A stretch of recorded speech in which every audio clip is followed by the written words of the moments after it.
The We Georgia spent the sun rest of cast the long evening shadows just across the watching the cemetery fire, as we laid Vivian to realizing rest that those beneath the simple shade of an moments ancient oak are the tree. ones that The truly scent of matter. magnolias hung in the It air, was a sweet and cold heavy, night, mixing with the much like earthy this smell one, of freshly turned when soil. I finally My wife of understood 49 what he years was meant. gone, taking with her a piece Looking of my back soul I now, knew could I never be realize those replaced. early I days were stood there, harder than we thought, Samuel Reynolds, but we 68 found years old, the joy in the founder of Reynolds smallest Construction, things. a company I'd built from nothing but calloused hands and stubborn dreams. The mourners had begun to drift away, murmuring condolences as they departed, leaving behind only family and the closest of friends. That's when I noticed it. The cold, calculating look in my daughter-in-law Laura's eyes as she stared at Vivian's portrait. Not a hint of grief or respect, just the predatory gaze of someone mentally tallying assets and opportunities. Next to her stood my son Richard, his face a mask of appropriate sorrow, though I'd begun to wonder in recent months how much of it was genuine and how much was performance. Behind them, my grandson Tyler, 21 years old and glued to his smartphone, had barely looked up during the entire service. 3 generations of the Reynolds family, and only one of us seemed to be genuinely mourning. David Chen, my attorney and friend of 30 years, approached and placed a gentle hand on my shoulder. It was a beautiful service, Samuel. Vivian would have approved. I nodded, unable to speak past the lump in my throat. David understood, but then he'd been there through it all.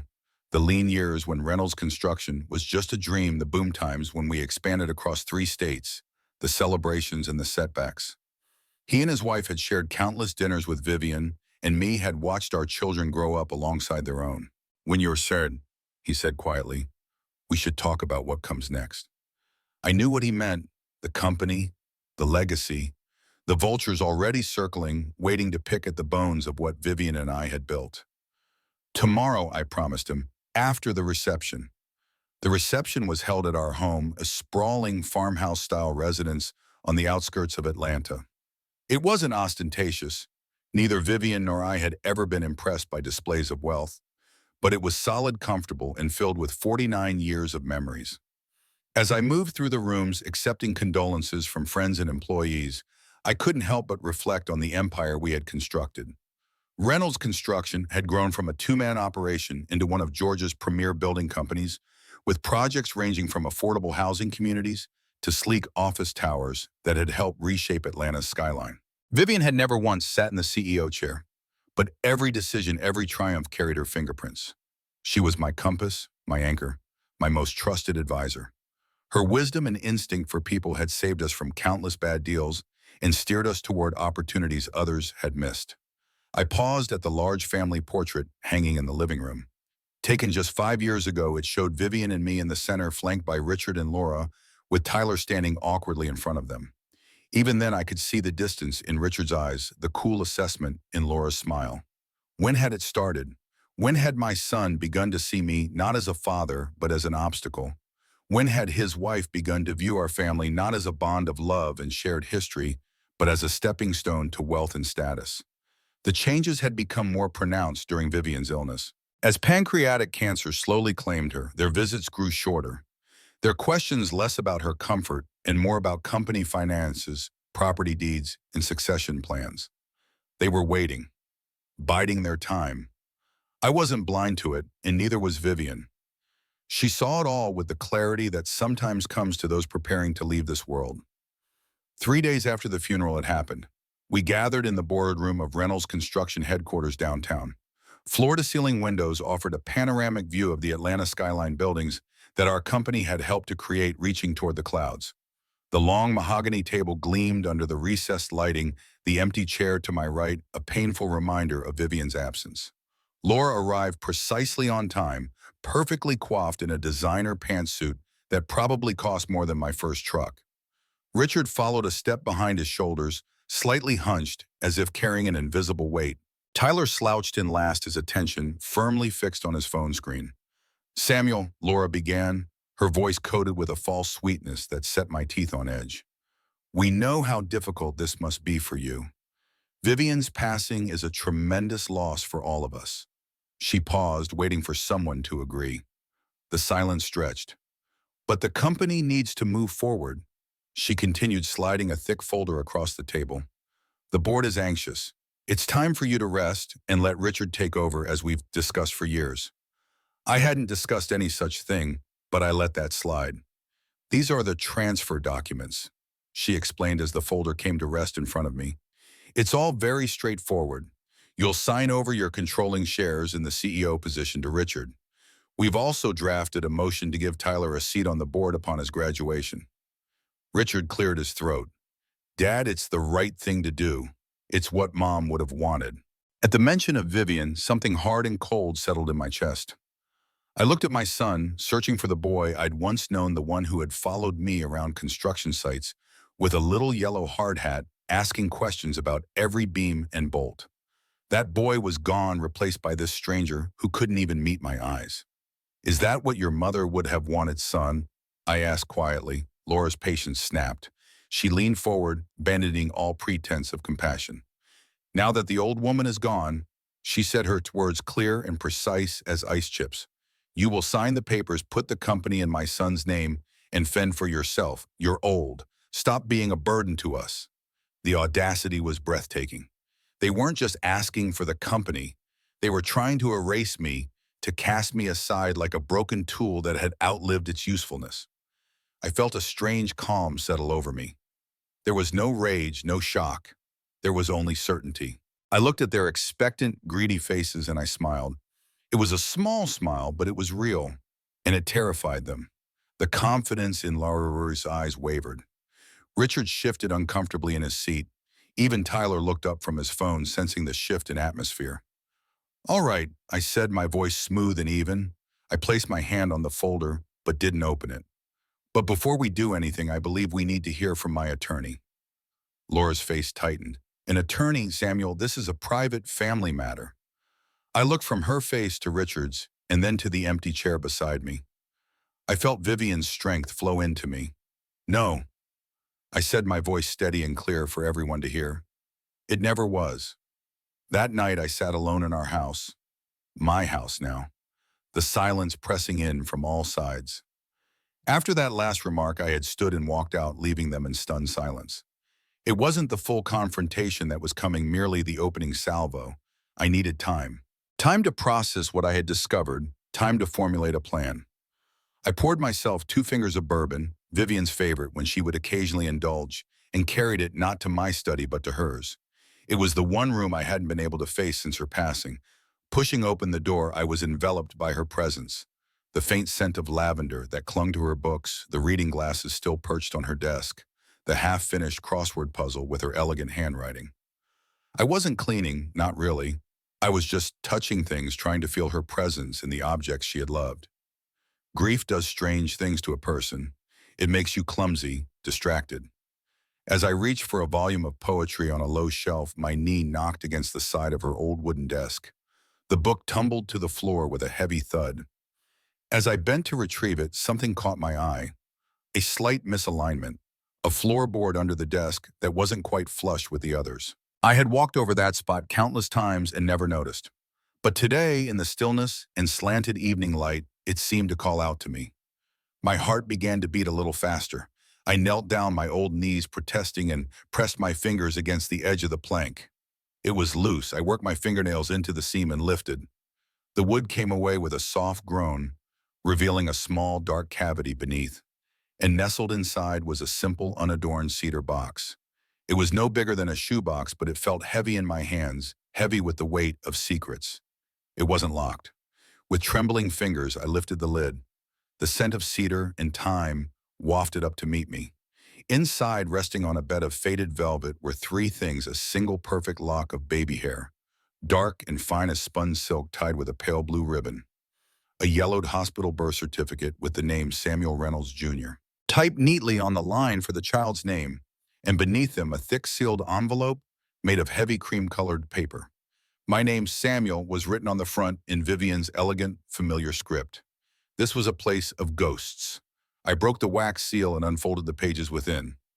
The letter began, "My dearest Samuel, my love, my only love. If you are reading this, then I am gone, and I have left you with one last terrible burden." My eyes scanned the page, the word blurring through a film of sudden tears. I need to tell you a truth I was too cowardly to speak in life. A truth I have carried alone in my heart for 48 years. Please, my love, Find it in your heart to forgive me for my silence. The boy we brought home from the hospital, she wrote, the boy we named Richard, the boy we raised and loved, was not the son I gave birth to.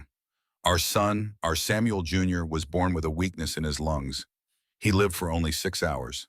The doctors told me he was gone while you were down the hall making the phone calls to our joyful, unsuspecting family. The pain. Samuel, there are no words for that pain.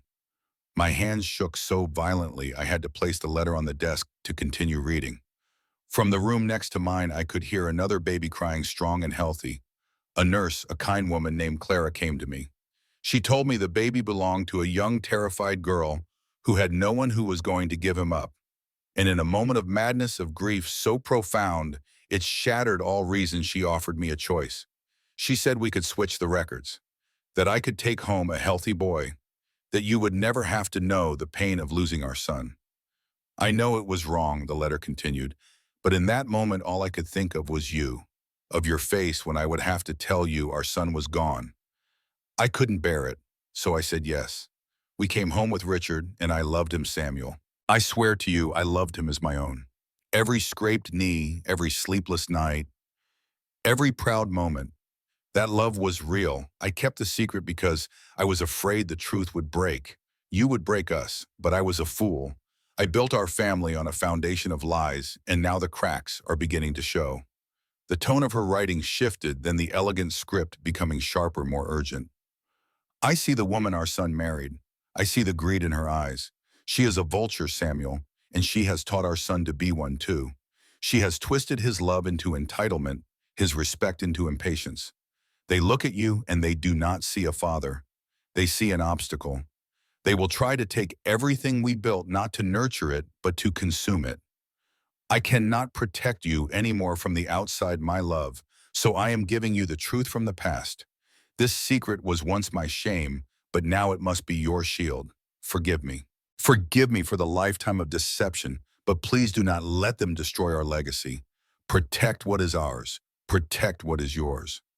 I let the pages fall into my lap. The world tilted on its axis. 48 years. My son was not my son. The grief for Vivian mixed with a new hollowed-out sorrow for the baby I never knew I'd lost, and for the woman who had carried that impossible secret alone for our entire marriage. The box on the floor was no longer just a box. It was a testament to her love, her fear, and her final desperate plan to save me. The pain was immense, but beneath it, something else began to grow. Not anger, not yet. It was a cold, hard resolve. She had given me my instructions. She had asked me to protect our legacy, and I would not fail her. I sat there on the floor of my wife's study for what felt like an eternity, the letter resting in my lap. Every memory of raising Richard was now cast in a different, more complicated light.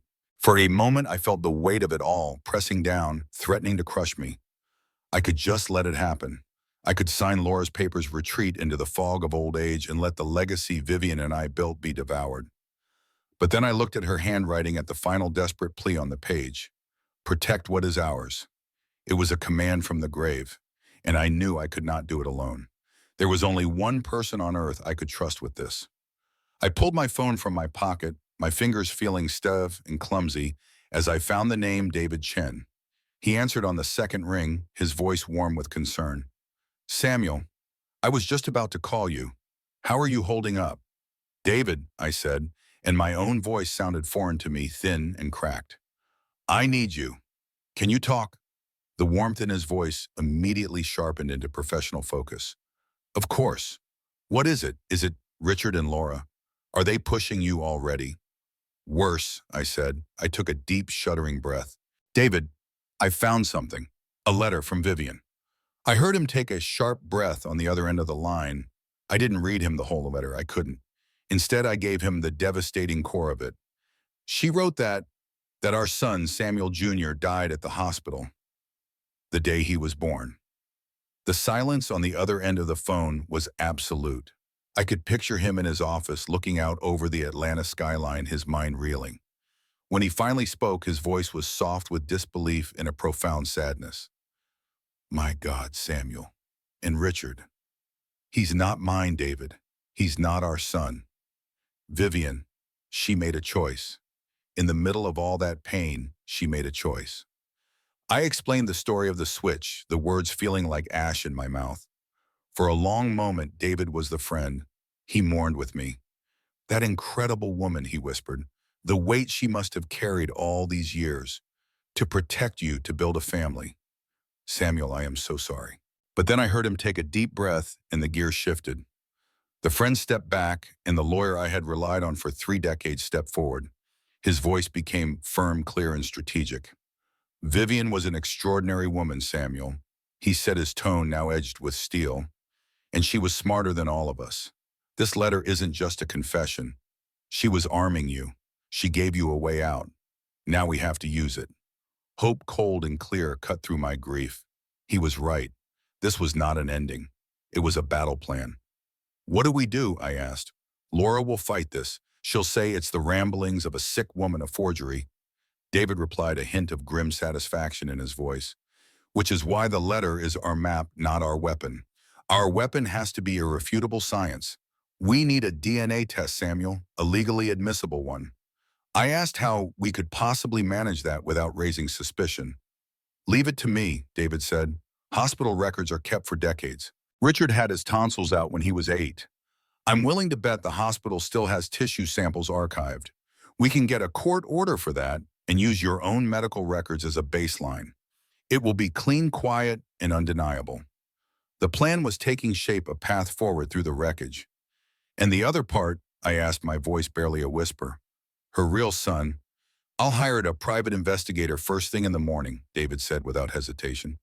The best. Someone who specializes in finding people who don't want to be found. Vivian gave us a data hospital and the circumstances of the birth mother. It's a needle in a haystack after almost 50 years, but it's not an empty haystack. We can find him, Samuel. By the time I hung up the phone, the world felt different again. The grief was still there, a permanent resident in my heart, but the crushing weight of helplessness was gone. It had been replaced by a cold, hard purpose. Vivian had not left me alone. She had left me a shield, a sword, and a trusted general to help me wield them. My next meeting with Laura and Richard would not be a surrender. It would be an ambush. I just needed to let them walk a little deeper into the trap. After the call with David, my grief felt different. It was still a vast, empty space in me, but now it had a purpose. It was no longer just a weight, but a weapon I was learning to wield. The next day, I did something I hadn't done in weeks. I drove out to our biggest active construction site on the south side of the city. I needed to feel the ground shake with the rumble of heavy machinery. I needed the sharp smell of cut lumber and wet concrete, the symphony of saws and hammers. This was the world I understood. This was the legacy Vivian had urged me to protect. I didn't go to the project manager's trailer. I just walked the site, my old work boots feeling natural on the uneven, muddy ground. I needed to see the bones of the building to remember what it was all for. That's when I saw him. Michael Hayes. He was standing in the middle of a heated discussion with 2 contractors, both of them twice his age and a good 50 pounds heavier. There was a problem with a shipment of steel beams, the wrong gauge delivered, threatening to throw the whole schedule off by a week. It was a situation ripe for a shouting match, for blame to be thrown around like scrap metal. But Michael wasn't shouting. He was listening. He had the blueprints unrolled on the hood of a dusty pickup truck, his finger tracing the specifications. He was calm, his voice even, but firm. He wasn't accusing the contractors. He was walking them through the problem, pointing to the order form, then to the beams on the flatbed truck. I watched from a distance as he treated them not as adversaries, but as partners in solving a problem. He spoke with a quiet authority that had nothing to do with his title and everything to do with his competence. He knew his stuff inside and out. After a few more minutes of tense negotiation, he proposed a solution, rerouting a different shipment from another one of our sites to cover the immediate need while the supplier corrected their mistake. It was smart, efficient, and it allowed the contractors to save face. As the 2 older men walked away grumbling, but ultimately agreeing, Michael turned to one of the nearby foremen. "Hey, Mike," he said, his whole demeanor softening. "How did your daughter's piano recital go?" The foreman grinned. "She nailed it, boss. Thanks for asking." That was Michael. He saw the work, but he also saw the people. In that moment, the contrast between him and Richard was a physical pain in my chest. I thought of my son, who would have delegated the problem to someone else, or worse, thrown a tantrum and threatened legal action, alienating everyone. I walked over as Michael was rolling up the blueprints. He saw me and his face broke into a respectful smile. "Mr. Reynolds, I didn't know you were coming out today. I needed to smell some sawdust, son," I said, clapping him on the shoulder. "I saw how you handled that. That was good work." He just nodded, a little embarrassed by the praise. "They're good men. Just a supplier mistake. We'll make up the time." We talked for a few minutes about the project, about timelines and budgets. Then I asked him about the affordable housing wing of the complex, the part of the project that the board at Laura's urging had tried to cut. How was that part coming along? His eyes lit up. The professional competence was replaced by a pure, unbridled passion. "It's incredible, Mr. Reynolds. We're using those new composite framing materials you approved. It's cutting our costs by 15% without sacrificing an ounce of structural integrity. That's 15% we can pour back into better insulation and community green space. These families, they're not just getting a cheap apartment. They're getting a quality home, a place to build a life." As he spoke, my mind drifted back. I remembered the day I hired him fresh out of Georgia Tech. A skinny kid in a suit that was a little too big for him, but his portfolio was brilliant and his eyes had a fire in them. I saw myself in that fire. He didn't just want to build buildings, he wanted to build communities. It was the same dream I'd had when I laid the first foundation for this company. A dream Richard, with his talk of profit margins and luxury upgrades, had never understood. I had mentored Michael, watched him grow, and felt a quiet paternal pride in the man he was becoming. I just never understood why I felt it more strongly for him than for my own son. Now, standing here in the Georgia sun with Vivian's letter feeling like it was burned into my memory, I finally knew. I put my hand on his shoulder again, my grip firm. He stopped talking and looked at me, a question in his eyes. "You've got a heart of a true builder, Michael," I said, my voice thick with emotion. "In this business, that's rarer than a perfect cost estimate. Don't ever lose that." He looked taken aback, then deeply moved. "Thank you, sir," he said. That means the world to me." I gave his shoulder a final squeeze and walked away, my boots leaving deep prints in the red clay. I knew then that I wasn't just fighting for a company. I was fighting for an ideal, and I had just looked its future right in the eye. 3 days later, David called. His voice was taut with excitement. "We found her, Clara Williams. She's 87 now, living in a nursing home outside of Macon. And Samuel, she remembers. She remembers everything." My heart hammered in my chest. "How soon can we see her?" "I'm already on my way to pick you up. Be ready in 20 minutes. The Magnolia Gardens Senior Living Facility was a low, sprawling building surrounded by well-tended flower beds and ancient oaks. It smelled of antiseptic and potpourri, a strange but not unpleasant combination. The administrator, after seeing David's credentials and the court order he had somehow already secured, led us to a small private garden at the back of the facility. Clara Williams sat in a wheelchair, a thin Afghan draped across her knees despite the warmth of the day. Her hair was a wispy cloud of white, her skin translucent with age, but her eyes, those eyes were sharp and alert, taking in every detail of our approach. "Mrs. Williams," David began gently, "thank you for agreeing to speak with us." She waved a dismissive hand. "When you get to be my age, young man, any break in the routine is welcome. Besides, I've been waiting for someone to come asking about that night for nearly 50 years. Her voice was surprisingly strong with the faint musical lilt of the Carolina Low Country. Her gaze fixed on me, studying my face with unnerving intensity. "You're the father, aren't you, Samuel Reynolds? The one who never knew?" I nodded, unable to speak. "I've seen you in the papers over the years, watched your company grow, followed your success." She smiled, a small, sad thing. "I'm glad of that. It makes what I did a little easier to bear." "What exactly did you do, Mrs. Williams?" David asked, his voice gentle but precise.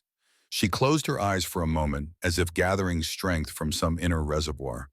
When she opened them again, they were bright with unshed tears. "I helped a mother in pain, and I broke every ethical code I swore to uphold." She looked directly at me. "Your wife had just lost her baby, your son. He was beautiful, perfect, but his lungs, they just weren't strong enough. She was alone when it happened. You were down the hall calling family. I felt a physical pain in my chest at her words, a grief for a child I had never known. In the next room, Clara continued, there was another mother, a girl really, 17, terrified alone. Elizabeth Hayes. She had no family, no support. She'd been abandoned by the baby's father the moment she told him she was pregnant. She had decided to give the baby up for adoption. She had signed all the paperwork. She reached down beside her wheelchair and produced a worn leather journal from a small bag. I kept this against all hospital policy. My personal record. She handed it to David. The dates, the details, everything is there, including what happened next. I went to check on your wife, Mr. Reynolds. The raw grief in that room, it was like a physical force. And then I had an idea, a terrible, compassionate, unethical idea. She took a deep breath. I told your wife about the other baby, about Elizabeth. I suggested that maybe there could be a solution that would ease both their pain. You switched the babies, I said, my voice barely audible. Clara nodded, tears now falling freely. Yes, Elizabeth never saw her child. Your wife took him home, and you never knew the difference. Did you stay in touch with Elizabeth? David asked carefully. For many years. She moved to California, made a life for herself. She never had other children. Sometimes she would ask about the boy, and I would tell her what little I knew from the papers or local gossip. It gave her peace to know he was with a good family, that he was loved. Is she still alive? I asked, hope rising in my chest. Clara shook her head. No, she died in a car accident about 15 years ago. But before she died, she left me this. She reached into her bag again and pulled out another journal newer than the first. Her own record, her thoughts, her feelings, her gratitude to your wife for giving her son the life she couldn't. I took the journal with trembling hands. And the boy, my son, he was adopted by a good family, the Hayes family. They raised him well from everything Elizabeth told me. He'd be about Richard's age now, 35, 36. Michael, I whispered. Michael Hayes. Clara's eyes widened. You know him? I nodded, unable to speak around the lump in my throat. He works for me, I finally managed. Has for years. He's brilliant, kind, everything a father could hope for in a son. A smile spread across Clara's weathered face. Well, isn't that something? The universe has a strange way of setting things right, doesn't it? As we left Magnolia Gardens, the sun was beginning to set, casting long shadows across the parking lot. David was quiet as we walked to his car, the two journals tucked safely in his briefcase. That was incredible, he finally said as we pulled onto the highway. A 1 in a million chance. Your son finding his way back to you, to your company, without either of you knowing the truth. I stared out the window, watching the Georgia landscape roll by. It wasn't chance, David. It was Vivian. Somehow she knew. She always knew more than she let on. What will you do now? I thought about it for a long moment. First, we get the DNA test. We make it official, irrefutable. Then we spring the trap. And Michael, when will you tell him? That was the question that had been weighing on me since the moment I'd realized who he really was. Carefully, very carefully. This isn't just about the company anymore, David. This is about a man's entire identity, his whole understanding of who he is. David nodded thoughtfully. We should approach him before the confrontation with Laura and Richard. He deserves to hear it from you privately, not in the middle of a corporate ambush. I agreed. We drove the rest of the way in silence, each lost in our own thoughts. The revelation at the nursing home had been overwhelming, but it had also provided the final piece of the puzzle. Now it was time to put the plan into action. The next week passed in a blur of preparations. David secured the DNA test results through the court order, confirming what we already knew. Richard was not my biological son. He also hired Jenny Morales, a private investigator specializing in adoption cases, to gather every piece of documentation we could find on Michael Hayes. Jenny was thorough and discreet. She confirmed that Michael had been adopted by James and Margaret Hayes, a childless couple from Savannah, when he was just days old. They had been loving parents by all accounts, supporting Michael's education and dreams. Both had passed away, James from a heart attack when Michael was in college, Margaret from cancer 5 years later. Michael had been on his own since then, with no family except the one he had found at Reynolds Construction. Meanwhile, Laura increased the pressure. She called me daily, her voice alternating between saccharine concern and barely veiled threats. "The board is getting impatient, Samuel," she said during one such call. "Richard is ready to step up. You're holding back the company's progress. Your stubbornness is becoming a liability." "Is that so?" I replied mildly. "Well, we can't have that, can we? Let's have that meeting next week. Thursday, bring the papers and we'll sort it all out." Thursday. She couldn't hide the triumph in her voice. "That's perfect. I'll have everything ready." After hanging up, I smiled grimly. The trap was set. The players were in position. Now I just needed to have one more conversation, the most important one of all. I called Michael the next morning and asked him to meet me at the office on Saturday when the building would be empty. He sounded surprised but agreed readily enough. When he arrived, I was waiting in my office, the city skyline spread out before us through the floor-to-ceiling windows. He knocked on the open door, his expression curious. "Come in, Michael. Have a seat." I gestured to the chair across from me. "Would you like a coffee or something stronger?" He smiled uncertainly. "Coffee's fine, sir. Is everything okay? You seem, I don't know, different." I poured us both coffee from the carafe on the credenza behind my desk. "I've been doing a lot of thinking since Vivian passed, about the company, about its future, about legacy." He nodded sympathetically. "That's natural, I think. She was such a big part of everything you built." "She was," I agreed, "and she had remarkable insight into people. She could see things the rest of us missed." I took a deep breath. This was it, the moment of truth, quite literally. "Michael, what would you say if I told you I'm considering grooming you to take over as CEO when I retire?" His coffee cup froze halfway to his lips. What, sir, what about Richard?" I waved a hand dismissively. "Richard doesn't have the heart for this business. He never did. He sees dollar signs and status, not homes and communities. You're different. You understand what we're really building here."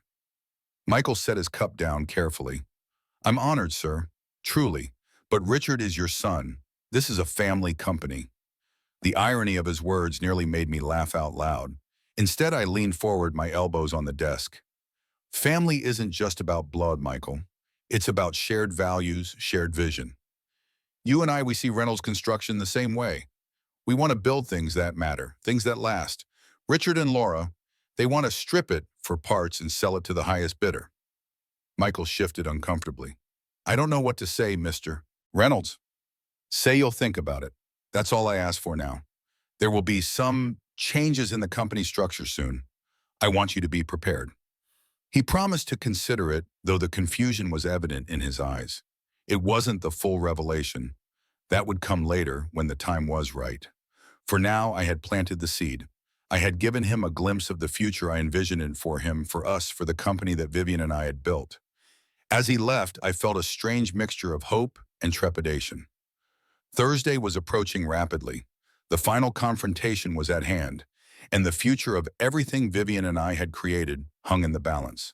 The morning after my conversation with Michael at the construction site, I woke before dawn. Sleep had been elusive, my mind racing with possibilities and plans.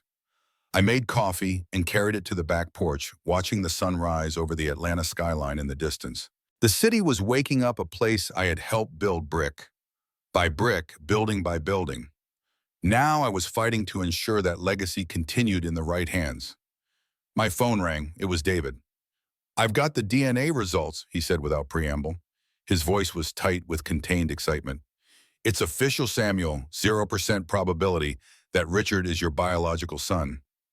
Though I had known the truth from Vivian's letter, hearing the scientific confirmation still hit me like a physical blow. 48 years of memories. First steps, little league games, high school graduation, all built on a foundation of sand. "And the other test?" I asked, my voice barely steady. "That's the real bombshell. We compared your DNA with Michael's. We got a sample from his coffee cup after your site visit.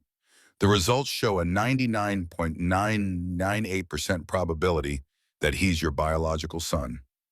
I closed my eyes, letting the enormity of it wash over me. My son, my flesh and blood, the child I never knew I'd lost, had somehow found his way back to me. "There's more," David continued. Jenny Morales has been digging into Elizabeth Hayes's past. She kept journals her entire life. Clara wasn't exaggerating. Elizabeth watched you and Reynolds' construction from afar. There are newspaper clippings, notes about company milestones. She never interfered, but she took pride in what you built. Did she know Michael worked for me? The question had been gnawing at me. No indication of that. It seems to be pure coincidence, or fate, if you believe in such things. Michael studied civil engineering because his adoptive father was a carpenter. He applied to Reynolds Construction right out of college because of your company's reputation. Elizabeth had passed away by then. I thought of Michael's passion for building his instinctive understanding of what Reynolds Construction stood for. Was it coincidence, or was it something in his blood, some intangible inheritance that had guided him back to his roots? We're ready to move forward, David said, interrupting my thoughts. Jenny has compiled all the documentation. The DNA results are certified. I've drafted Vivian's new will according to her letter's instructions, backdating it appropriately with the court's approval given the extraordinary circumstances. Everything is in place for Thursday's meeting. And legally it's airtight. I had to be sure. Laura wouldn't go down without a fight. As airtight as it can be, but the DNA evidence is incontrovertible. Elizabeth's journals provide corroborating testimony. Clara's statement has been officially recorded. Vivian's letter has been authenticated by handwriting experts. We've built a fortress, Samuel. I thanked him and hung up, staring out at the city I'd helped shape. I wondered what Vivian would think of all this. Would she approve of the path I was taking? Or would she be horrified at the inevitable pain it would cause Richard, a man she had raised and loved, as her son, regardless of biology? I'm doing what you asked, Vivian, I whispered to the morning air. I'm protecting what we built. My reverie was interrupted by another call. Laura, her name on the screen made my jaw tighten. I let it ring twice before answering, composing myself. Samuel, are you there? Her voice was cloying with false concern. I just wanted to check that we're still on for Thursday. Richard is very excited to finally take the reins. Thursday is still good, I replied, keeping my voice neutral. 11 o'clock in the main boardroom. Perfect. I've already spoken with the board members. They're all in agreement that this transition is long overdue. The smugness in her voice was unmistakable. It's really for the best, Samuel. The company needs younger leadership, fresh ideas. Richard has so many plans. I'm sure he does, I said mildly. I look forward to hearing all about them on Thursday. Oh, and one more thing, she added. We've invited the press, just the business section from the major papers. It's an important moment for Reynolds Construction after all, a changing of the guard. My blood ran cold. The press. They were planning to make a spectacle of it, to publicly usher me out the door. It was a power move designed to leave me no room to back out or negotiate. How thoughtful, I managed to say. See you Thursday, Laura. As I hung up, a grim smile spread across my face. Let them bring the press. Let them set the stage for their triumph. It would only make their downfall all the more public.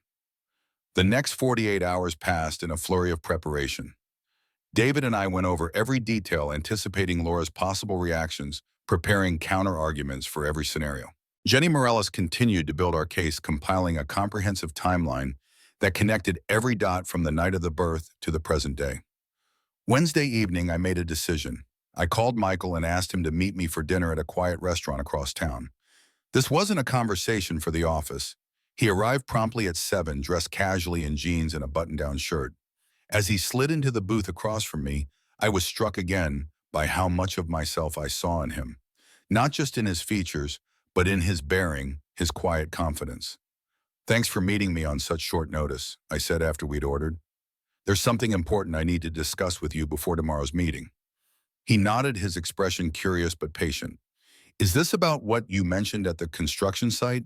About possibly taking on more responsibility? I've given it a lot of thought, Mr. Reynolds. It's an incredible opportunity, but I'm concerned about Richard's reaction. I don't want to cause problems within your family. The irony of his words made me smile sadly. Michael, what I'm about to tell you is going to sound unbelievable. I'm asking you to hear me out completely before you respond. His expression grew serious. Of course, sir. I took a deep breath. Shortly after my wife passed away, I found a letter she had hidden. In it, she revealed a truth she had kept secret for 48 years. I paused, gathering my courage. The night our son was born, there were complications. The baby, Samuel Jr., died within hours. Michael's eyes widened, but he remained silent, allowing me to continue. Vivian was devastated. A nurse named Clara Williams told her about another baby born the same night, a healthy boy whose mother, a young woman named Elizabeth Hayes, planned to give him up for adoption. Clara suggested switching the babies. Understanding began to dawn in Michael's eyes, but still he didn't interrupt. The boy we brought home, the boy we named Richard and raised as our son, was not biologically ours. I looked directly into Michael's eyes. And the boy born to us, who we thought had died, didn't die at all. He was adopted by a family named Hayes. He grew up to become an engineer, and by some miracle or cosmic joke, he ended up working for the company his biological father had built. The silence that followed was absolute. Michael sat perfectly still, his face a mask of shock. When he finally spoke, his voice was barely above a whisper. "You're saying I'm your son, your biological son." I nodded. "We've confirmed it with DNA testing." "There's no doubt, Michael."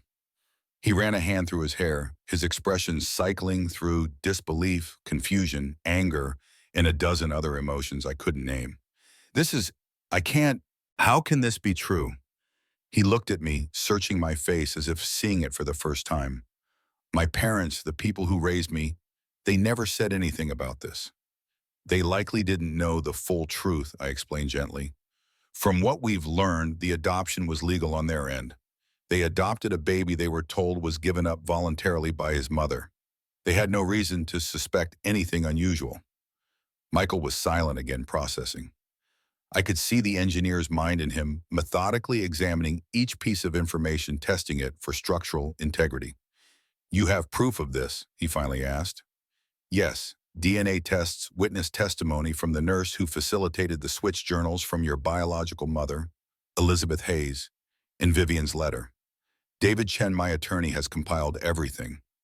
I can show you all of it." He nodded slowly. "I'd like to see it. All of it." He looked up at me, his eyes suddenly vulnerable. "Who else knows about this?" "Only David Jenny Morales, the investigator who helped us piece this together, and Clara Williams. No one else. Not Richard, not Laura, not yet. And you're planning to tell them tomorrow at the meeting?" "Yes, Laura and Richard are expecting to take control of the company. They've been pushing me out for months, growing increasingly aggressive since Vivian passed. What they don't know is that Vivian's actual will, drawn up in her final months, stipulates that her shares of the company go to her direct bloodline heir, which, as it turns out, is you, not Richard." Michael stood suddenly, pacing the small private dining room. "This is too much. It's like something out of a movie, not real life." "I know it's overwhelming," I said, "and I'm sorry to drop this on you so abruptly, but events are moving quickly, and I wanted you to hear it from me privately before tomorrow's confrontation." He stopped pacing and looked at me. "What exactly is going to happen tomorrow?"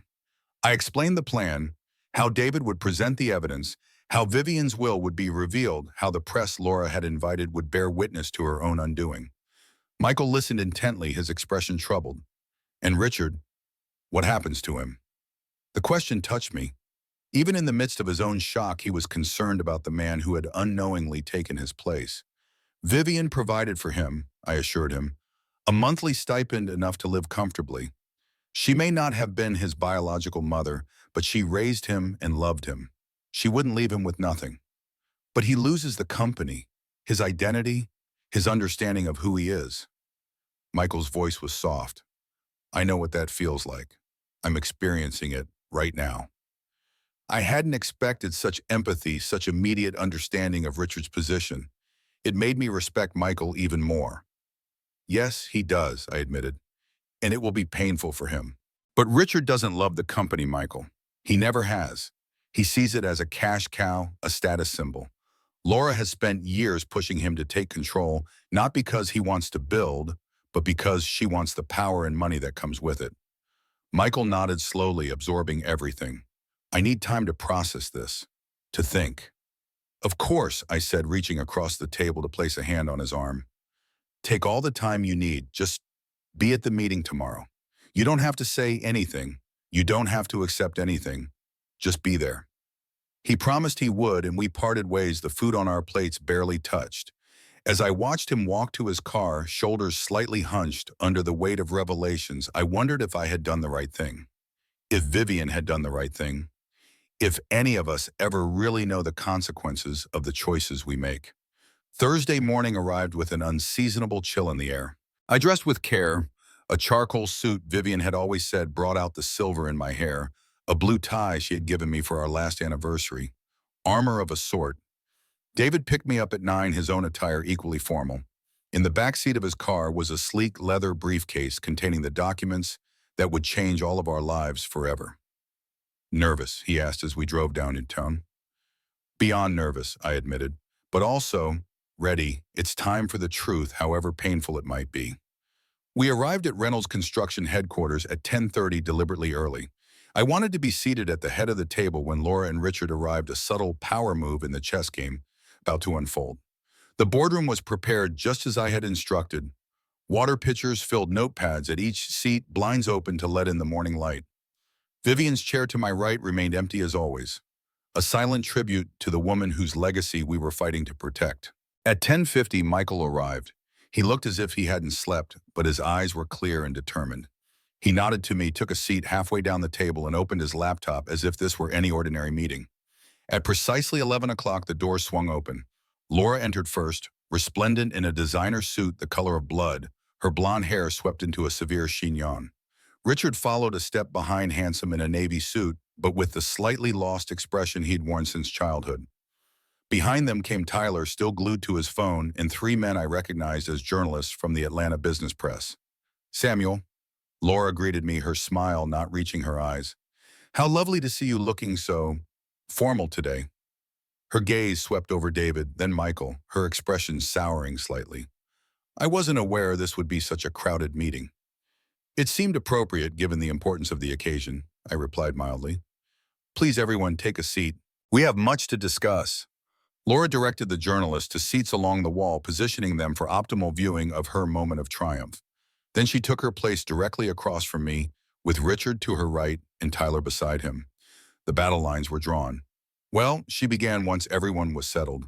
We all know why we're here today. After decades of distinguished leadership, Samuel Reynolds is officially stepping down as CEO of Reynolds Construction, passing the torch to his son Richard. She slid a thick folder across the table, identical to the one she'd presented days before. The transfer documents are all prepared, Samuel. Once signed, and Richard will assume control of your voting shares and the CEO position effective immediately. The press release is already drafted. She smiled a predator's smile. We're just waiting for your signature. I let the folder sit untouched, my hands folded calmly on the table before me. Before we proceed, I believe my attorney has some important information to share with all of you. Laura's smile faltered slightly. Attorney Samuel, this is a simple transfer of power as we've discussed. There's really no need for legal complications. David cleared his throat, his voice cutting through the tension. On the contrary, Mrs. Reynolds, what I'm about to present is highly relevant to today's proceedings. He opened his briefcase and removed a slim blue folder, Vivian's favorite color, a detail I had insisted on. He placed it carefully on the table. This, he announced, is the final and legally binding will and testament of Vivian Reynolds. It was drafted and properly executed 6 months ago during her illness, but while she was of completely sound mind. Laura let out a short, brittle laugh. We're all familiar with Vivian's will, Mr. Chen.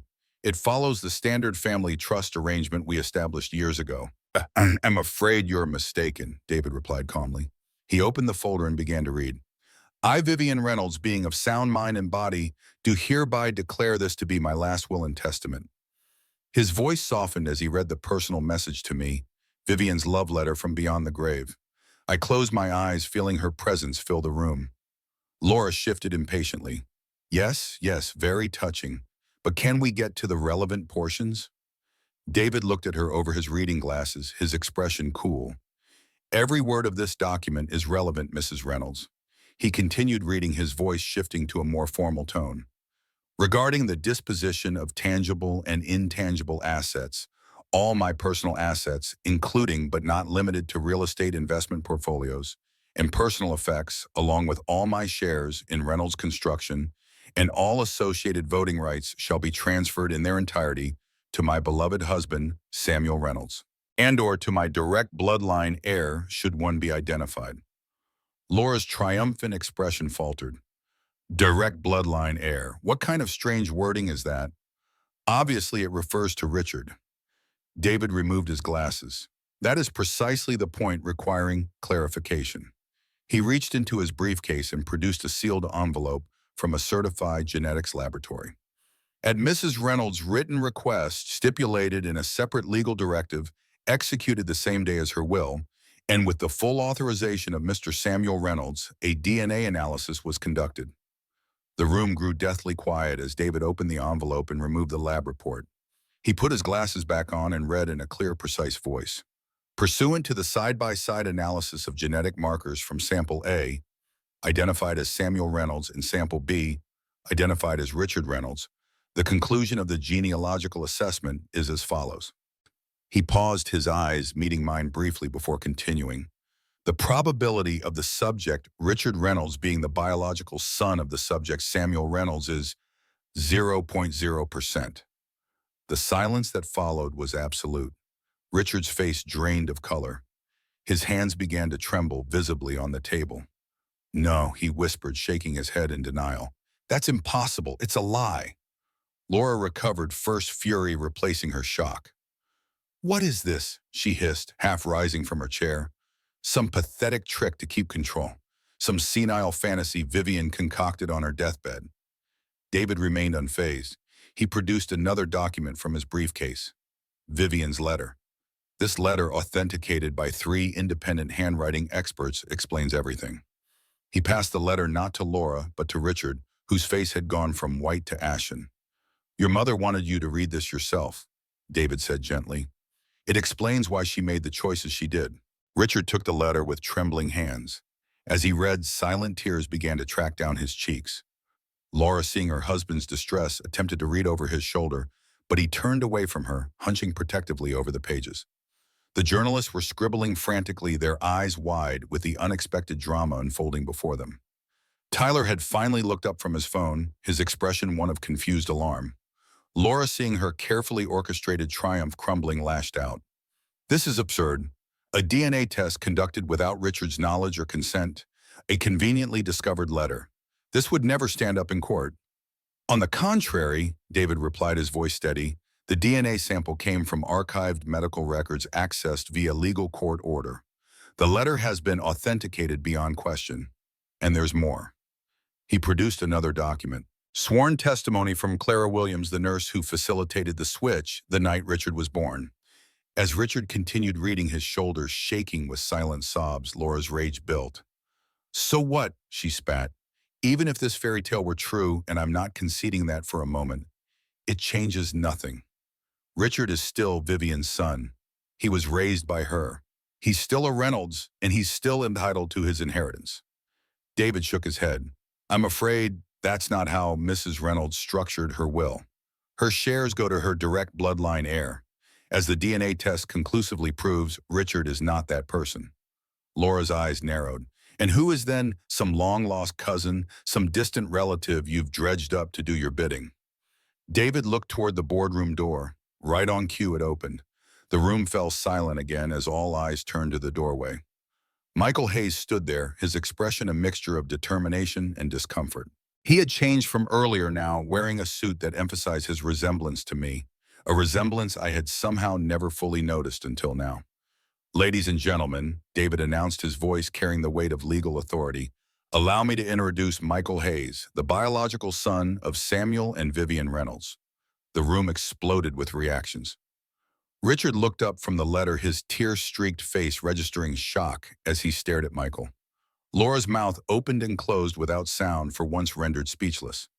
The journalists were frantically taking photos, recognizing the magnitude of the story unfolding before them. This is preposterous, Laura finally managed. You expect us to believe that this employee is your long-lost son? That's the most ridiculous thing I've ever heard.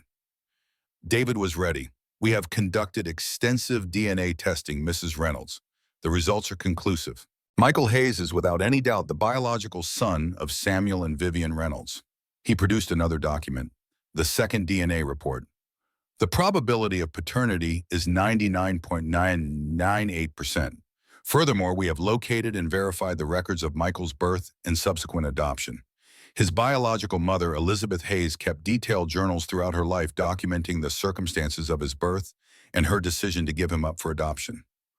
Michael stepped fully into the room but remained standing, his gaze moving between me and Richard, his biological father, and the man who had unknowingly taken his place. Richard had set the letter down, his expression hollow with shock. "It's true," he said, his voice barely audible. "Mom, she explains it all here. Our baby died. She was alone. A nurse offered her another baby, Michael, whose mother was giving him up for adoption. She couldn't bear to tell Dad about our loss, so she brought me home instead." Laura rounded on him. "You can't possibly believe this nonsense. They're trying to steal your birthright." Richard looked at her, really looked at her, perhaps for the first time. "It's not nonsense, Laura. I can see it now. I've always felt like I didn't belong, like I was an imposter in my own family. Dad and we've never connected the way he does with Michael. Now I know why." Laura's face contorted with fury. She turned to me. She snarled. "You orchestrated this whole thing. You couldn't stand the thought of retiring, of letting go, so you invented this fiction." I shook my head, speaking for the first time since the revelations began. "I didn't invent anything, Laura. Vivian left me the truth and the means to uncover it. She saw what you were doing to her family, to her company. She knew you would try to take everything we built, not to nurture it, but to strip it for parts." I stood slowly, commanding the room's attention. "Richard is not my biological son, but Vivian and I raised him, and we loved him. He will be provided for as Vivian wanted." I looked at Richard, whose gaze was fixed on the table. "A monthly stipend enough to live comfortably for the rest of your life." Laura scoffed. "A stipend? When he should have had control of a multi-million-dollar company. This is elder abuse fraud. We'll fight this in court." David cleared his throat. "I wouldn't advise that, Mrs. Reynolds.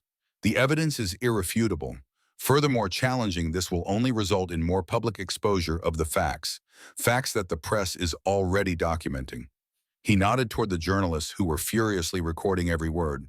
"The will is clear," David continued. "The shares go to the direct bloodline heir, Michael Hayes. Should you choose to contest this in court, you would only be prolonging the inevitable at great financial and personal cost." Tyler, who had been watching the drama unfold with increasing alarm, suddenly stood. "This is messed up," he announced to no one in particular. "I'm out of here." He stormed from the room without a backward glance, the first to abandon the sinking ship. Laura watched him go, her expression hardening. She turned back to me, her voice dripping with venom. "This isn't over, Samuel, not by a long shot."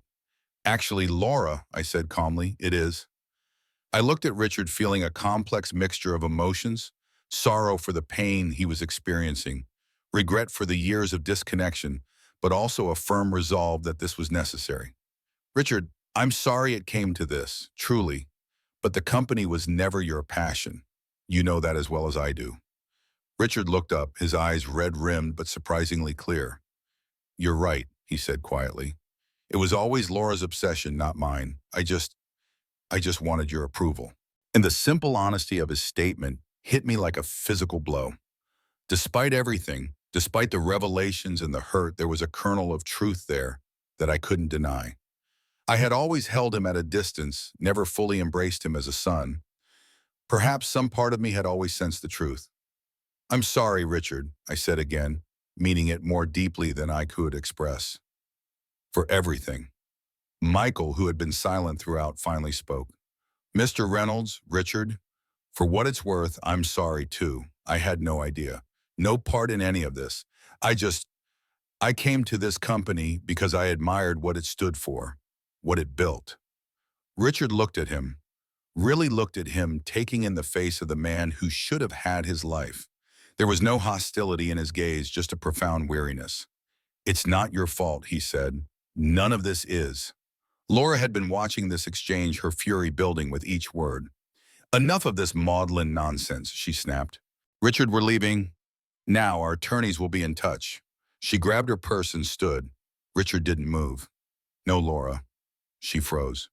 What did you say? I said no. His voice was quiet but firm. I'm done following your lead. Done being pushed around. This is a sign, a chance to figure out who I really am, not who you or anyone else wants me to be. Laura stared at him in disbelief. You can't be serious. You're choosing them over me, over us. I'm choosing me, Richard replied simply. For the first time in my life. The power in the room shifted palpably. Laura, seeing her control slipping away, made one last desperate attempt. She turned to the journalists. You're all witnessing a criminal conspiracy, she declared dramatically. An old man manipulated by grief, a greedy attorney, and an opportunistic employee trying to steal a family company through fraud and forgery. The journalist looked to David, who smiled thinly.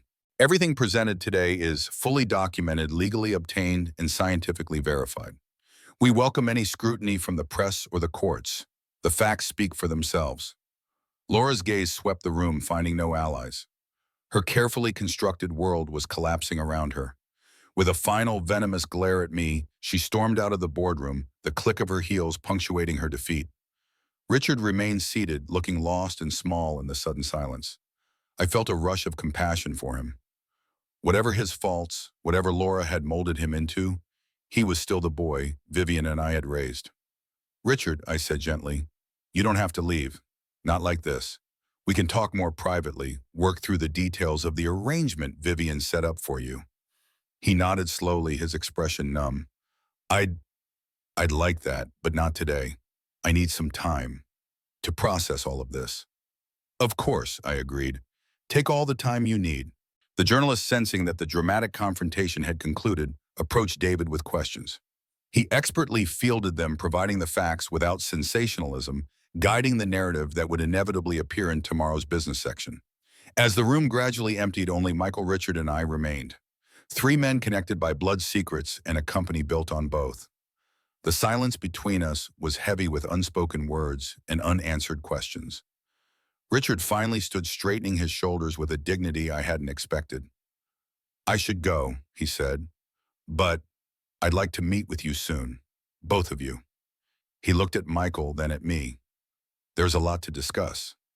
After he left, Michael and I were alone in the boardroom. He moved to take a seat across from me, his expression thoughtful. So, he said, that happened. Despite everything, I found myself chuckling at his understatement. Yes, it certainly did.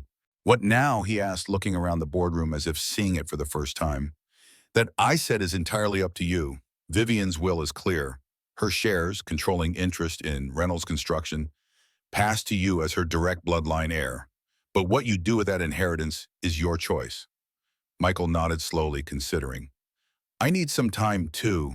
This is a lot to process, finding out who I really am, where I come from, meeting my biological father, potentially inheriting a company. It's overwhelming. I understand, I assured him. There's no rush. I'm not planning to retire just yet. He smiled at that, a genuine smile that reminded me so much of Vivian, it made my heart ache. Good, because I have a lot to learn from you. As we left the boardroom together, I felt a strange mixture of emotions. Grief for the pain the day had caused, regret for the years lost, but also hope for the future. Vivian's plan had worked. Her legacy was secure. And perhaps, just perhaps, a new chapter was beginning for all of us. Later that evening, as I sat in my study with a glass of bourbon watching the sunset over Atlanta, my phone rang. It was Jenny Morales. Mr. Reynolds, she said, her voice tense. There's something you need to know. I've been monitoring Laura's activities as you instructed. She paused. She's been making calls, a lot of calls, to board members, to major clients, to competitors. She's trying to orchestrate a coup, to turn people against you and Michael before you can consolidate power. I wasn't surprised. Laura was nothing if not tenacious. Thank you, Jenny. Keep tracking her movements and put extra security on the company's digital systems. I wouldn't put it past her to try something desperate. After hanging up, I stared into my bourbon thinking. The battle wasn't over. It had merely entered a new phase. Laura wouldn't surrender easily. Richard's position remained uncertain. Michael was still coming to terms with his new identity, and I was caught in the middle trying to honor Vivian's wishes while navigating the storm she had unleashed. The sun dipped below the horizon, casting long shadows across the room. Tomorrow would bring new challenges, new confrontations. But for now, in this moment, I allowed myself to feel a small measure of triumph. Vivian's secret was revealed. The truth was out. And whatever came next, we would face it together. Father and son finally reunited after a lifetime apart. The headlines in the Atlanta Business Chronicle the next morning were exactly as expected. Reynolds construction drama CEO Samuel Reynolds reveals shock DNA truth. 48-year secret rocks Atlanta business world. Biological son of Reynolds founder discovered working at family company. I sipped my coffee as I read through the coverage. The journalists had done their job well, reporting the facts without unnecessary sensationalism. David had managed the press masterfully, ensuring the narrative focused on the scientific evidence and legal legitimacy rather than the soap opera aspects of the situation. Still, it was strange to see my family's most intimate secret splashed across the business pages for all of Atlanta to read. My phone had been ringing nonstop since dawn. Board members, business associates, old friends, all calling to verify what they'd read to offer support or simply to satisfy their curiosity. I let most of the calls go to voicemail. Today wasn't about managing public relations. It was about securing the company and dealing with the inevitable counterattack from Laura. David arrived at 9, his expression grave as he entered my study. "She's been busy," he said without preamble, setting his briefcase on my desk. "Laura's already filed an emergency motion with the court to freeze Vivian's assets, claiming mental incapacity and undue influence. She's also calling an emergency board meeting for this afternoon." I wasn't surprised. Can she do that, call a board meeting without my approval? She's rounded up enough board members to constitute a quorum under our bylaws. She's claiming it's an emergency action to protect the company from destabilization. David's tone made it clear what he thought of that reasoning. And the court motion, it's on shaky ground. We have Vivian's medical records showing she was mentally competent when she drafted the will. Plus the DNA evidence is irrefutable. But it will tie things up for a while, which I suspect is her real goal. Buy time, create uncertainty, try to rally support. I nodded, understanding the strategy. What's our next move? We need to attend that board meeting, present our case directly to the board members before Laura can poison the well. But first, David hesitated, then continued. We need to talk about Michael. What about him? He called me this morning. He's overwhelmed, having second thoughts about taking on such a public role. He's concerned about Richard, about the company's stability, about whether he's ready for any of this. I felt a pang of worry. Michael's involvement was critical, not just legally, but practically. Without him accepting his role as Vivian's direct bloodline heir, the entire plan would collapse. I need to speak with him, I said, rising from my chair. Where is he? At home. He called in sick today, which is probably wise given the media attention. I grabbed my jacket. The board meeting is at what time? 3 o'clock, we have a few hours. Good, let's go see my son. Michael lived in a modest bungalow in a quiet neighborhood east of downtown. As we pulled into this driveway, I was struck by how similar his taste in homes was to mine at his age. Practical, understated, with a well-tended garden and a workshop visible through the open garage door. He answered the door on the first knock, looking tired but composed. He'd clearly been up all night processing the revelations that had upended his world. Mr. Reynolds, Mr. Chen. He nodded to each of us, then stepped aside to let us enter. I figured you'd be coming by. The interior of his home reflected the man, orderly, unpretentious, with carefully chosen furnishings that emphasized comfort over style. Engineering books lined the shelves alongside volumes on architecture and urban planning. On the walls hung framed blueprints of iconic buildings interspersed with photographs of natural landscapes. Michael, I began as we settled in his living room. David tells me you're having some doubts. He rubbed his temples, a gesture so like Vivian's that it made my heart clench. Doubts I'm having an existential crisis. Yesterday morning, I knew exactly who I was. Today, I don't even know my own name. Your name is whatever you want it to be, I said gently. Nothing about who you are has changed, Michael. only what you know about where you came from. He looked at me directly, his eyes, Vivian's eyes, piercing. But everything has changed. You're my biological father. The woman I never met, Vivian, was my biological mother. The parents I grew up with, who I thought were my flesh and blood, weren't. And now I'm suddenly the heir to a company I've worked at for years, caught in the middle of a family drama I never asked to be part of. David, ever the pragmatist, leaned forward. Michael, I understand this is overwhelming, but we have a more immediate concern. Laura has called an emergency board meeting for this afternoon. She's trying to rally support against Samuel and by extension you. Michael's expression hardened. She doesn't waste time, does she? No, I agreed, and we need to be prepared. Your presence at this meeting is crucial, Michael. The board needs to see that you're real, that you're capable, that you're committed to the company's future. But am I? He asked, genuine uncertainty in his voice. Committed to being the heir, I mean. I've spent my career at Reynolds Construction, working my way up on merit. I never wanted to be handed anything. I recognized the conflict in him, the same drive for self-made success that had pushed me in my younger years. You weren't handed anything, Michael, I assured him. You've earned every promotion, every responsibility. The only thing being handed to you is the truth of your birth, and with it, the opportunity to help protect the company you've already devoted your career to. He fell silent, considering. David used the moment to lay out the legal situation, explaining Laura's court motion and likely tactics at the board meeting.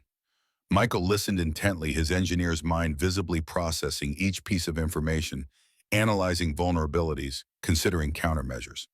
What about Richard? He asked suddenly. Where does he stand in all this? It was a good question, one I had been pondering since yesterday's confrontation. I don't know, I admitted. He hasn't contacted me since the meeting. His final words suggested he wanted to talk but needed time. I think he's genuinely stunned, trying to process everything. Michael nodded. I'd like to speak with him, if possible, before this board meeting. The request surprised me. Why betrayal? Because he's as much a victim in all this as I am.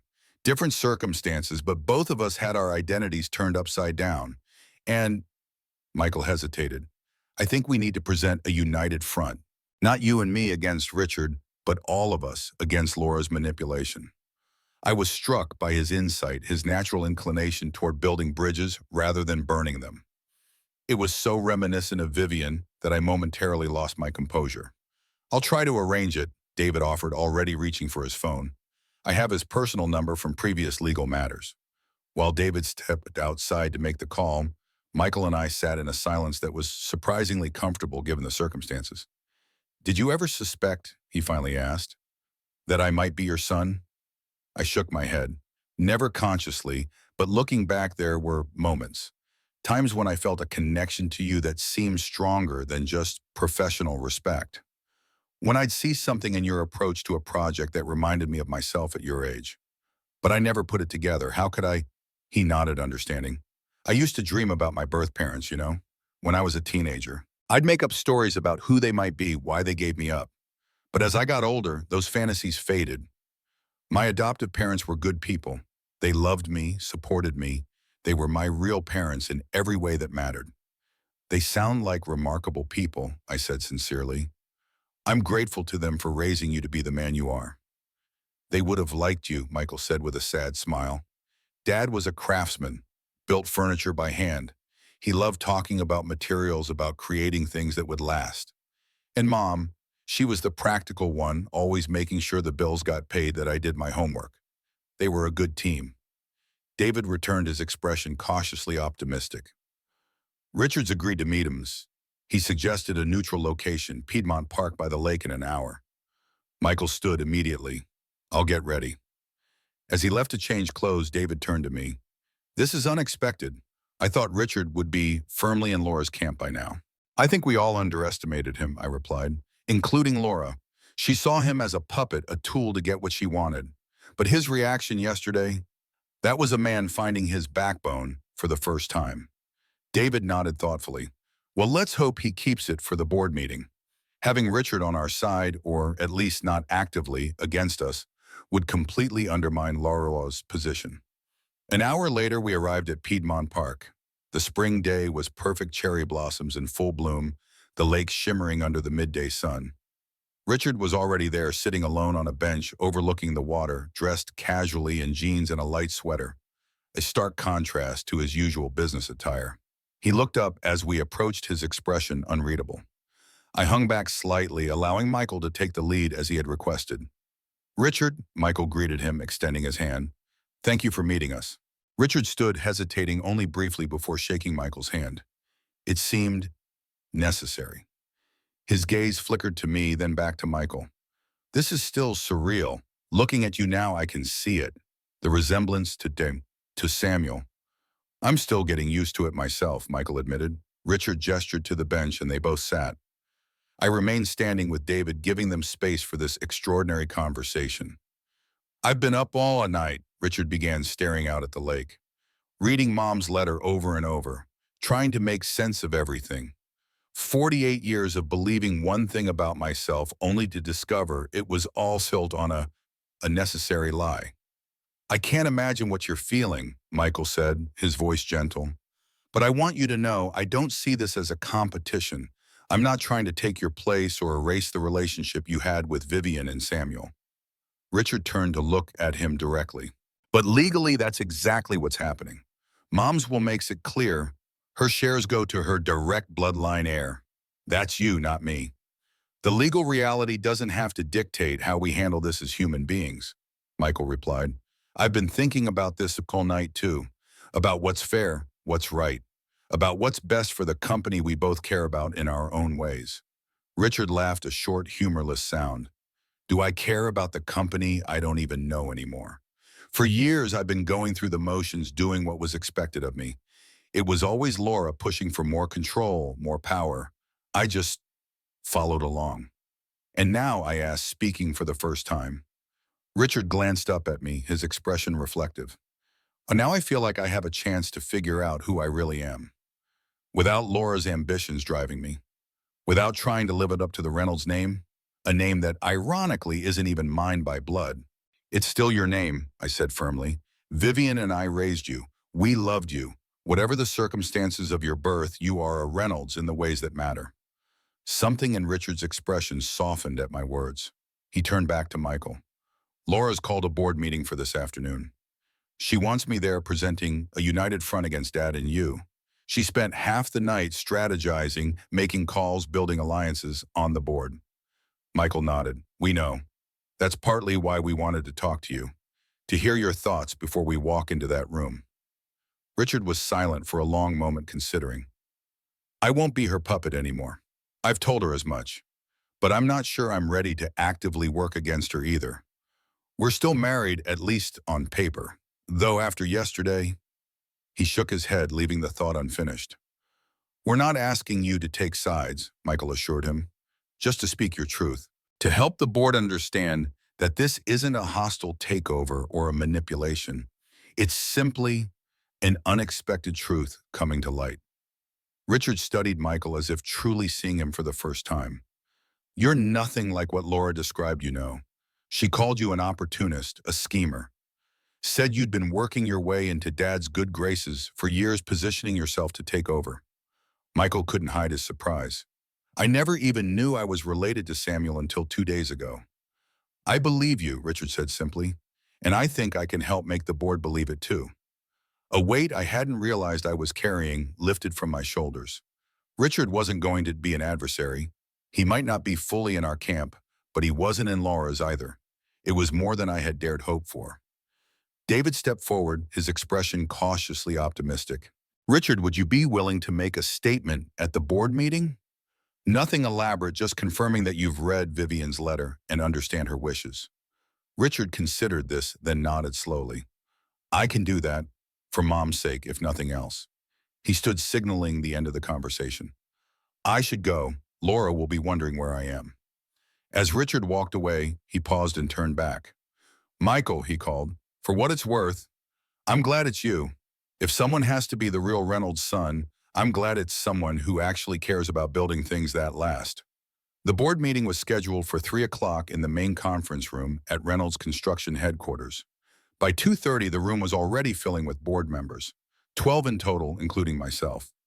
Most had been with the company for decades, trusted associates who had helped guide Reynolds Construction through good times and bad. Laura arrived at precisely 2:50, dressed impeccably in a conservative navy suit, her expression confident as she greeted board members.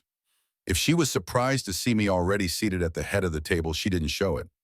What did catch her off guard was Richard entering just behind her, choosing to sit halfway down the table rather than beside her at the opposite end. At 2:55, Michael arrived with David. A murmur ran through the room. Most of the board members had only read about him in the morning papers, never connecting the name with the project manager who had been working at the company for years. Ladies and gentlemen, I began once everyone was settled. I know this emergency meeting was called by Mrs. Reynolds, but as I am still the CEO and chairman of this company, I will be presiding today. We have a serious matter to discuss that affects the future of Reynolds Construction. Laura immediately stood. With all due respect, Samuel, that's precisely why this meeting was called. Your actions yesterday, the public spectacle you created, the shocking claims you made, have thrown this company into chaos. Our stock is already down 3%. Clients are calling with concerns. The board has a responsibility to address this situation immediately. Several board members nodded in agreement. Laura had clearly been busy working the phones. What Mrs. Reynolds fails to mention, David interjected smoothly, is that the shocking claims are in fact scientifically verified truths. DNA evidence properly obtained through legal channels confirms beyond any doubt that Michael Hayes is the biological son of Samuel and Vivian Reynolds, while Richard Reynolds is not biologically related to either of them. That may be, said Walter Grayson, our oldest board member, but it doesn't change the fact that Richard has been part of this company for 20 years. He's the Reynolds heir that everyone knows, the public face of the family alongside Samuel. This DNA revelation, however factually accurate, creates instability. Laura seized on this. Exactly. This isn't about biology, it's about continuity and public perception. Richard has been groomed to take over. The transition has been planned for years. Clients, partners, employees, they all expect Richard to be the next CEO. Changing course now would be disastrous. I let her finish before responding. What Mrs. Reynolds is actually concerned about is her own position. She has spent years positioning herself to control this company through Richard. When Vivian's will revealed that Richard was not the legal heir to her shares, Laura's plan collapsed. This emergency meeting is her attempt to override Vivian's legally expressed wishes. Laura's face tightened with anger. That's absurd. I'm thinking of the company's stability, its future. This sudden appearance of his supposed long-lost son reeks of manipulation and opportunism. If I may, Michael said, speaking for the first time. All eyes turned to him. I understand the board's concerns. This situation is unprecedented and complicated. But I want to make one thing absolutely clear. I did not seek this role. I had no idea I was biologically related to the Reynolds family until 2 days ago. I've worked at this company for 15 years, starting as a junior engineer and working my way up based solely on my performance. His calm, measured tone seemed to resonate with the board members. He continued, I care deeply about Reynolds Construction, about its projects, its people, its reputation.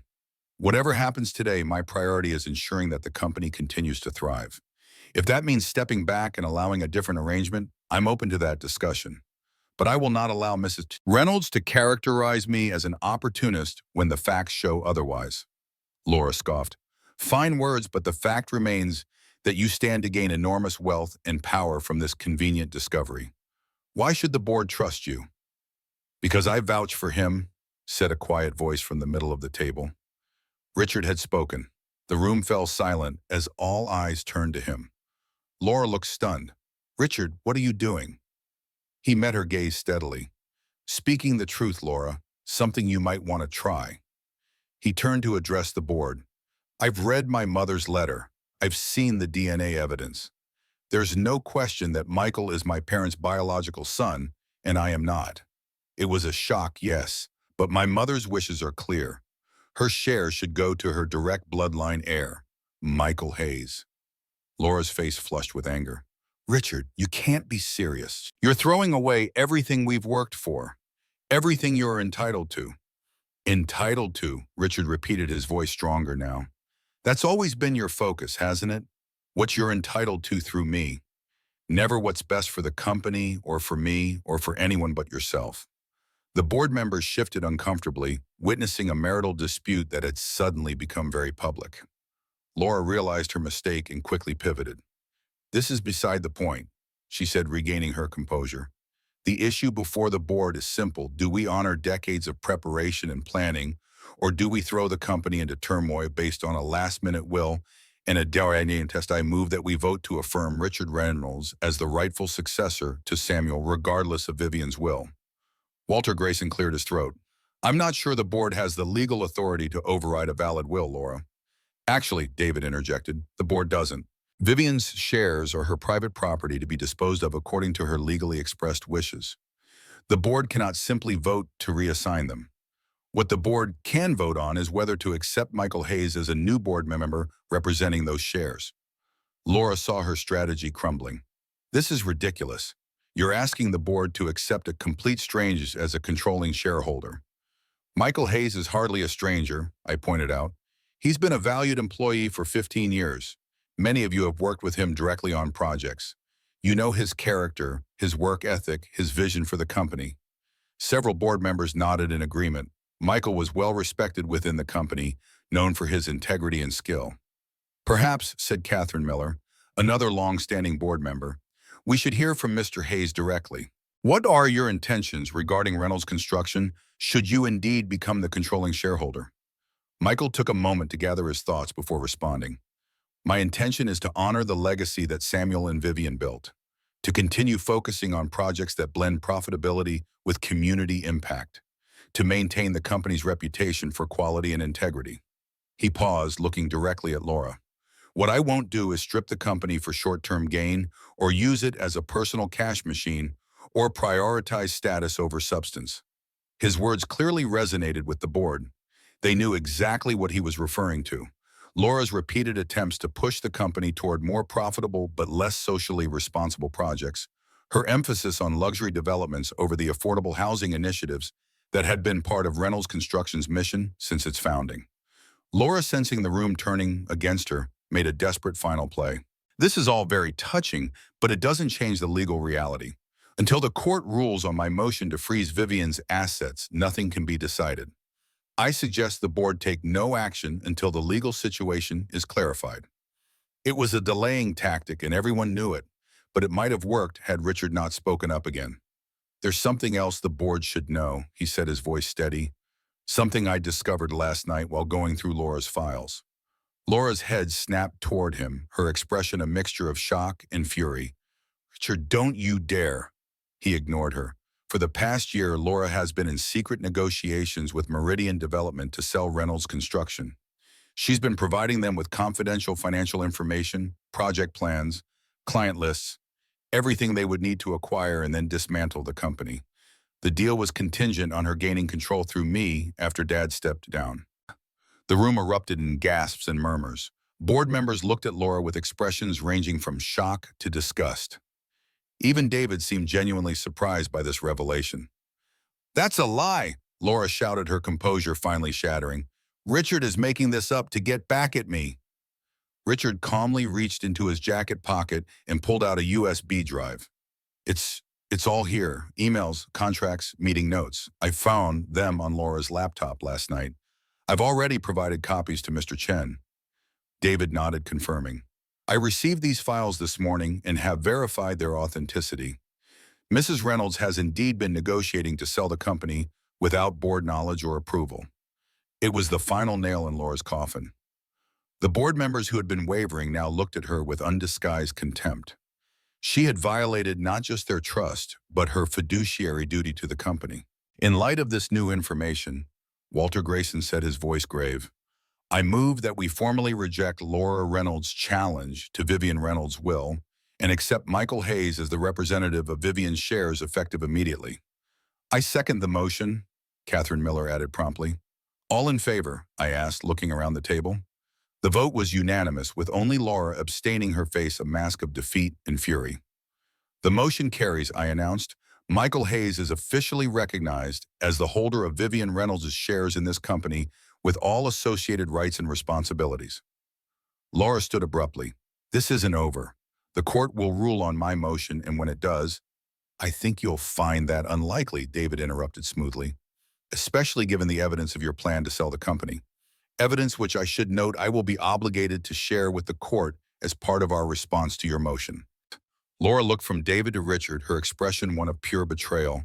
You'll regret this, she said to Richard, her voice low and dangerous. All of you will. With that, she stormed out of the boardroom, the door slamming behind her. In the silence that followed, Richard let out a long, shaky breath. I apologize for the drama, he said to the board, but you deserve to know the truth. Catherine Miller reached over and patted his hand. You did the right thing, Richard. It couldn't have been easy. The meeting continued for another hour with discussions about how to manage the transition, handle the press, and reassure clients and employees. Throughout it all, Michael demonstrated the leadership qualities that had made him such a valued project manager. Listening carefully, asking insightful questions, proposing practical solutions. By the time the meeting adjourned, the mood had shifted from crisis management to cautious optimism. The board members filed out, many stopping to congratulate Michael or offer their support, when only Michael, Richard, David, and I remained. Richard stood to leave. Thank you, I said, stopping him, for what you did today. It must have been difficult standing against Laura like that. He shrugged, a sad smile on his face. It was actually liberating. I've spent so many years trying to be what she wanted, what everyone expected. It feels good to finally make my own choices. What will you do now? Michael asked. I don't know, Richard admitted. Laura will divorce me, obviously. The prenup is pretty clear in cases of disloyalty. Her word, not mine. I'll walk away with very little. He didn't seem particularly concerned about this prospect. Maybe I'll finally figure out what I actually want to do with my life instead of what everyone else wants me to do. The stipend in Vivian's will still stands, I reminded him. It's yours regardless of what happens with Laura. He nodded gratefully. That gives me some time to figure things out. But honestly, I might want to earn my own way for once. See what that feels like. After Richard left, Michael, David, and I returned to my office to strategize our next steps. Laura's court challenge still loomed, though her position had been severely weakened by Richard's revelations. And there were practical matters to address. How Michael would balance his new role as a major shareholder with his existing position in the company, how we would handle the inevitable media attention, how we would reassure employees and clients that Reynolds Construction remained stable and focused on its mission. As we talked, I found myself watching Michael, struck once again by how much of Vivian I saw in him. Her thoughtfulness, her quiet determination, her ability to see the human side of every business decision. It was as if she had somehow found a way to guide him from afar, to shape him into the kind of leader she had always hoped Richard would become. Later that evening, after David had left and Michael and I were wrapping up our discussion, he asked a question that caught me off guard. Do you think she knew Vivian? Do you think she somehow knew who I was before she wrote that letter? I considered this, thinking back to the day I had hired Michael, to Vivian's unexpected interest in the new engineer, to the way she had occasionally mentioned him over the years, always with a peculiar emphasis I hadn't understood at the time. I'm not sure, I admitted. Vivian had an uncanny intuition about people. Maybe she sensed something in you that she couldn't quite place. Or maybe it really was just cosmic coincidence that brought you back to us. Michael nodded, accepting the uncertainty. Either way, I'm grateful. Not just for the inheritance or the position, but for the truth, for finally knowing where I came from. As he spoke, I realized that despite all the pain and disruption of the past few days, something wonderful had emerged. I had lost my wife, but I had found my son. A son who embodied the best of both Vivian and me, who shared our passion for building things that mattered, things that lasted. There's something I'd like to show you, I said impulsively. If you have time. He checked his watch. I've got nowhere else to be. We took my car, driving in comfortable silence through the Atlanta evening traffic. I headed north out of the city toward the foothills where Vivian and I had purchased land decades ago.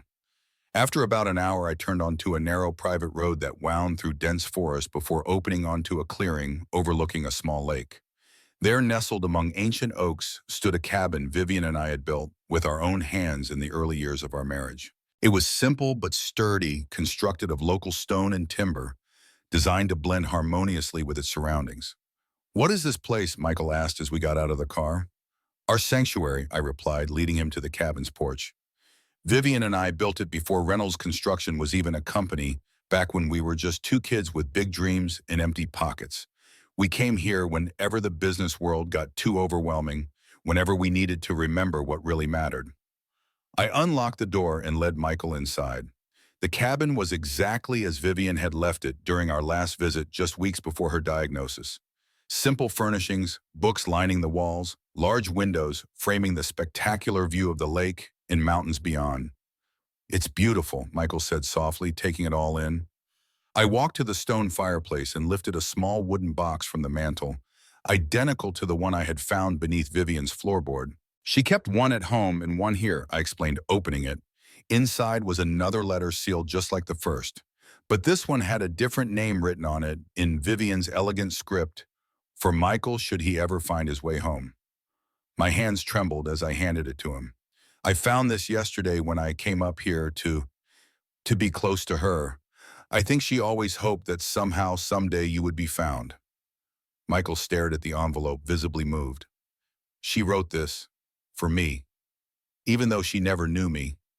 She was your mother," I said simply. "In her heart, she always knew you were out there somewhere." He carefully broke the seal and unfolded the pages within. As he read, tears began to stream down his face. I moved to give him privacy, stepping out onto the porch to watch the sunset paint the lake in shades of gold and crimson. Sometime later, the cabin door opened, and Michael joined me on the porch. His eyes were red, but there was a peace in his expression that hadn't been there before. "She asked for my forgiveness," he said, his voice rough with emotion, "for the choice she made, for the years that we lost. But there was nothing to forgive. She did what she thought was right in an impossible situation." I nodded, unable to speak past the lump in my throat. "She also asked me to take care of you," Michael continued, smiling slightly, "to make sure you don't work too hard, to remind you to enjoy the sunset now and then. She said you tend to forget that part." A laugh escaped me, mingled with a sob. She knew me too well. We stood in silence for a while, watching as the last light faded from the sky and stars began to appear bright and clear in the mountain air. "I'd like to bring my family here sometime," Michael said finally. "My wife, my daughters, if that would be okay with you." I hadn't known he had a family. In all our years working together, he had kept his personal life separate from the office. "You have daughters." He nodded, a proud smile spreading across his face. "Two, Emma is 12, Lily is 9. They're going to be amazed to discover they have a grandfather." The word grandfather hit me with unexpected force. Not only had I found a son, but grandchildren as well. A family I never knew. I had branches of a tree I thought had ended with Richard. "I'd like that very much," I said, trying to keep my voice steady. "To meet them. To, to be their grandfather if they'll have me." "They'll love you," Michael assured me. "Emma's already talking about being an engineer. And Lily, she's got Vivian's eyes. I see that now." As we stood there on the porch of the cabin Vivian and I had built so long ago, I felt her presence all around us. In the structure itself, in the beauty of the setting she had loved, in the son who had somehow found his way back to us, and in the granddaughters I had yet to meet. The legacy she had fought so hard to protect wasn't just Reynolds Construction, though that was part of it. It was this family connection continuity. The things we build that truly last aren't made of concrete and steel, but of love and shared purpose, of values passed from one generation to the next.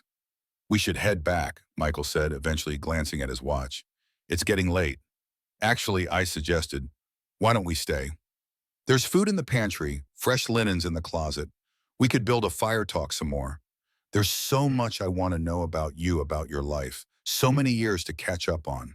Michael considered this, then smiled, a genuine, unguarded smile that transformed his face. "I'd like that, and first thing in the morning I should call Sarah, my wife. She's probably read the papers by now, wondering what on earth is going on." "Tell her," I began, then paused, searching for the right words. "Tell her I'm looking forward to meeting the woman who helped raise my granddaughters." As we went back inside, I felt a sense of peace I hadn't experienced since Vivian's death. The path forward wouldn't be simple.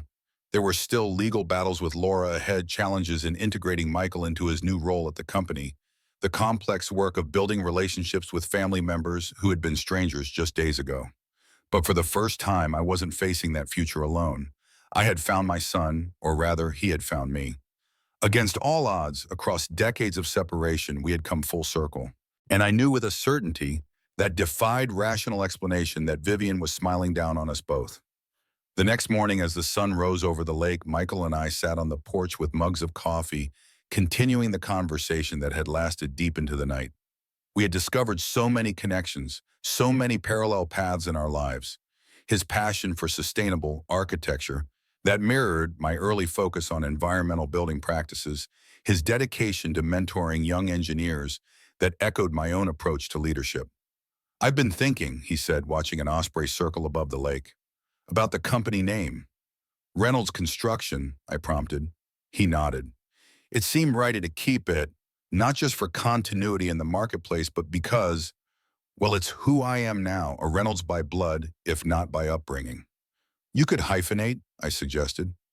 "Hayes Reynolds. Honor both sides of your heritage." He considered this, then smiled. "Maybe. Or maybe just Reynolds is enough. The Hayes part of me is still there in everything I do and the values my parents instilled in me. I don't need the name to honor that legacy." As we drove back to Atlanta later that morning, plans taking shape for introducing Michael to the company in his new role, for meeting his family, for moving forward together, I thought about the mysterious ways life unfolds, how loss can lead to discovery, how endings can become beginnings, how the truest legacy we leave is not in buildings or bank accounts, but in the lives we touch and the values we pass on. Vivian had known this all along.